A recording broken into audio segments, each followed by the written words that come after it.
Good morning student. आप सभी अपने घर पे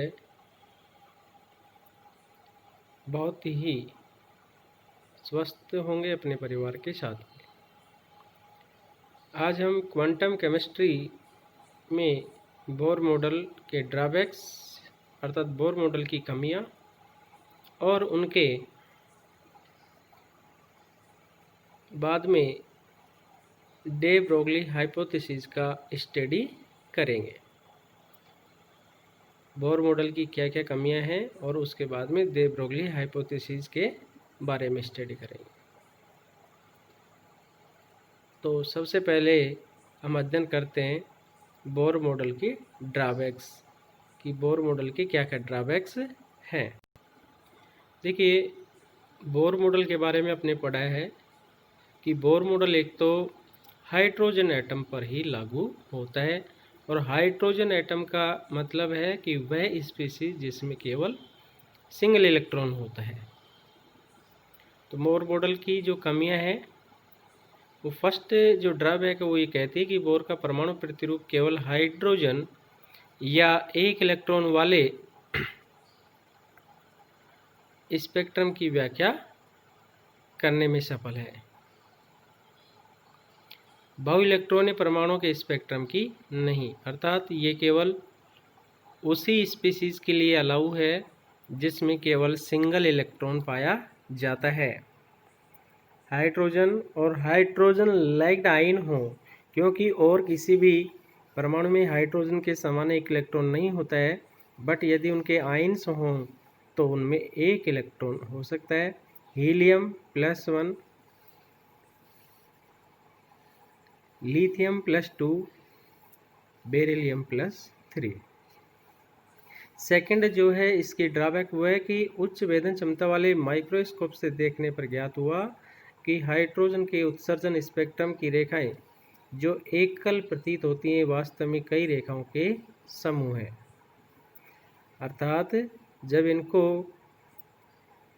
उच्च कोटि के माइक्रोस्कोप से हाइड्रोजन के उत्सर्जन स्पेक्ट्रम की रेखाओं को देखा तो पहले ये अनुमान था कि ये केवल सिंगल लाइन है, लेकिन वास्तव में ये कई रेखाओं का समूह है।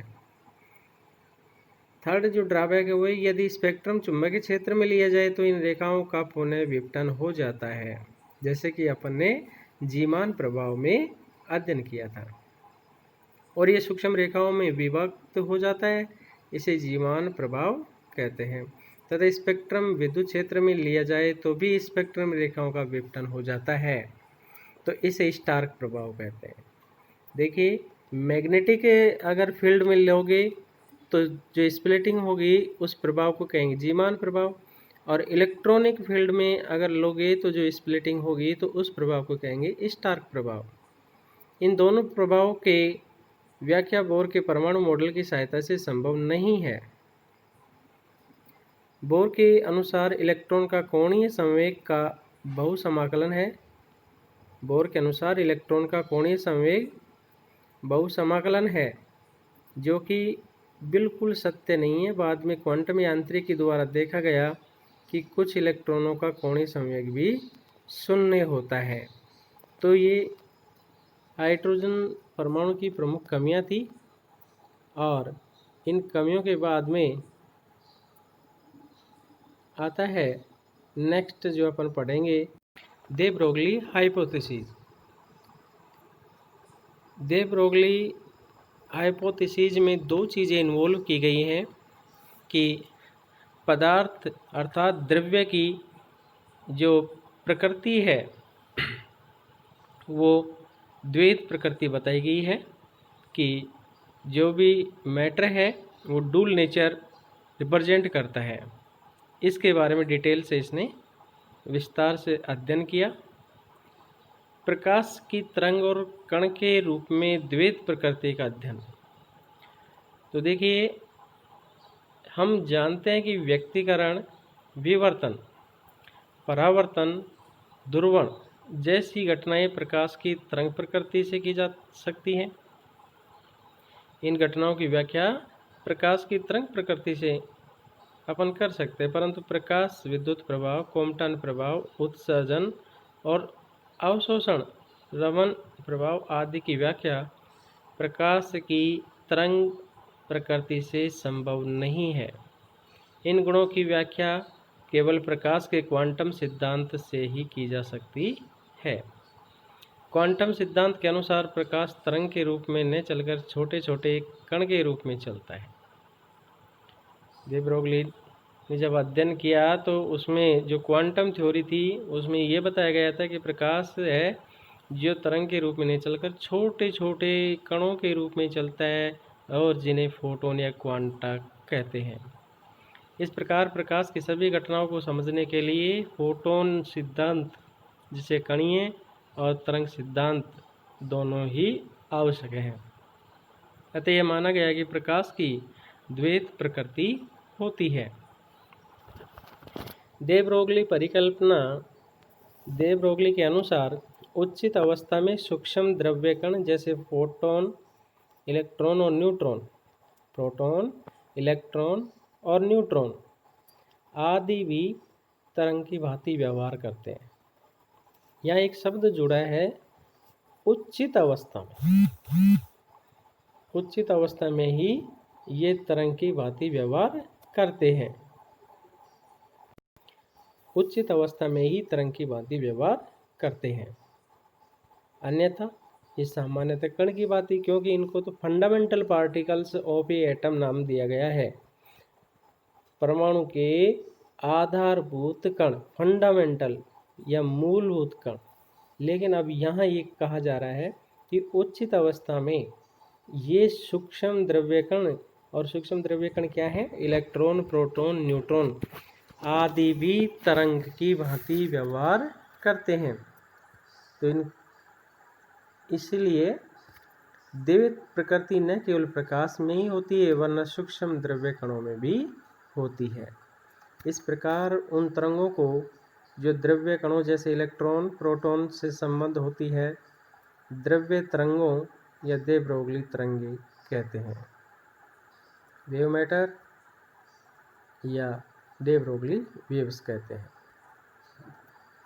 तो यहाँ दे ब्रोगली ने यही बताया कि प्रकाश तरंग के रूप में न चलकर छोटे छोटे कण के रूप में चलेगा, तो ये तो क्वांटम सिद्धांत का पालन हुआ।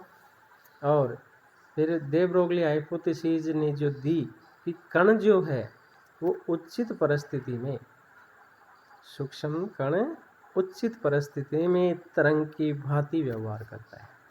इट मीन्स कुछ परिस्थितियाँ ऐसी होंगी जिसमें वो तरंग की तरह व्यवहार करेगा, कुछ परिस्थितियाँ ऐसी होंगी जिसमें वो कण की भांति व्यवहार, क्योंकि कण तो वो है ही, सूक्ष्म द्रव्य कण, तो कण प्रकृति तो उसमें है ही। तरंगीय प्रकृति कब आती है? जब उचित परिस्थितियाँ। तरंगीय प्रकृति के अनुसार यदि विकिरण की आवृत्ति न्यू हो, उसकी ऊर्जा E को प्लांक समीकरण द्वारा दिया जाता है।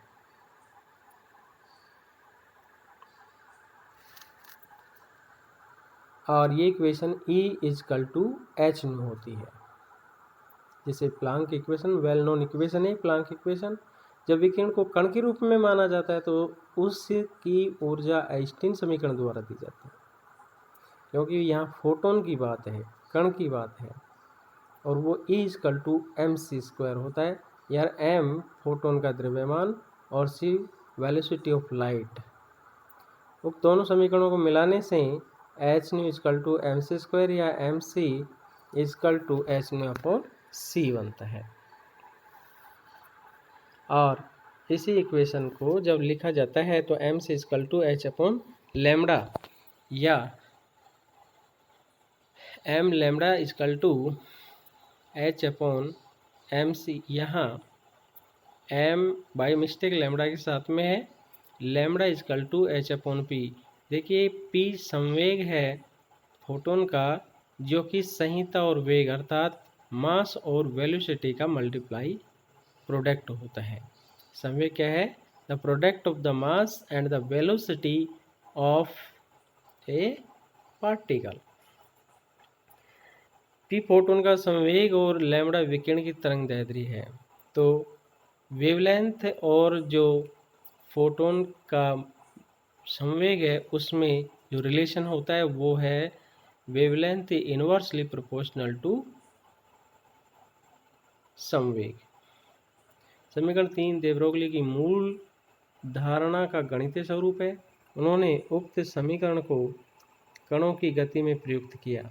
उनके अनुसार यदि किसी m संहिता वाले कण की गति v हो तो उस कण की संकलित ऊर्जा lambda equal to h upon M V या h अपॉन पी के इक्विवेलेंट होगी, या लिख सकते हैं p equal to h upon lambda.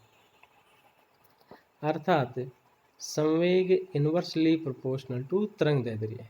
ये है किसी कणमान गति का संवेग उसके तरंग दैर्ध्य का व्युत्क्रमानुपाती होता है। समीकरण 3 का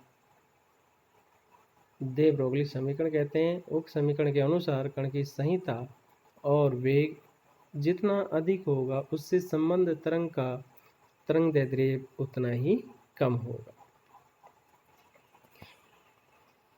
और दे ब्रोगली समीकरण का अगर प्रायोगिक सत्यापन के बारे में देखा जाए तो परमाणु कणों की तरंग प्रकृति का सर्वप्रथम प्रायोगिक प्रमाण डेविसन और जर्मन ने इलेक्ट्रॉन के विवर्तन प्रारूप द्वारा प्राप्त किया। विवर्तन घटना केवल तरंगों द्वारा ही प्राप्त है, अतः इन वैज्ञानिकों ने बताया कि इलेक्ट्रॉन दे ब्रोगली द्वारा बताई गई तरंग प्रकृति प्रदर्शित करता है। प्रयोग का जो सिद्धांत है, माना m संहिता वाला इलेक्ट्रॉन वे स्तर वैद्युत मानक त्वरक विभव के अंतर्गत 20 सेंटीमीटर प्रति सेकंड की गति प्राप्त करता है। यहाँ एक्सपेरिमेंटली प्रूव किया जाए तो ये देखा जाएगा कि विवर्तन जो घटना है वो केवल तरंगों से ही प्राप्त होती है, और अगर ये जो घटनाएं है वो अगर सिद्ध हो जाती है किसी कण के द्वारा, सूक्ष्म कण के द्वारा, तो ये माना जाएगा कि उसमें तरंगीय गुण भी विद्यमान होते हैं। तो देखिए इसकी स्थिति में इलेक्ट्रॉन की गतिज ऊर्जा 1/2 mv² इक्वल टू वी होगा, या v equal to √2ve upon m। Electron से संलग्न तरंगदैर्ध्य लैम्बडा इक्वल टू होता है h अपॉन एम वी, हमने अभी पढ़ा है, जो कि होता है lambda equal to h upon P, अर्थात wavelength inversely proportional to moment. और इसी इक्वेशन में लिखा जाए तो lambda equal to h upon M root m upon 2v, lambda equal to h under root 2vm, ये इक्वेशन बनती है। 1 ESU इलेक्ट्रोस्टैटिक जो यूनिट होती है वो होती है 300 वोल्ट के इक्विवेलेंट। तो lambda equal to 150 by MEV root multiply HME के मान रखने पर जो इक्वेशन निकल के आती है वो है root lambda equal to under root 150 upon v into 10 की पावर -8, या lambda equal to root 150 upon v angstrom, क्योंकि 10 की पावर -8 जो है उसके इक्विवेलेंट एंगस्ट्रॉम होगा।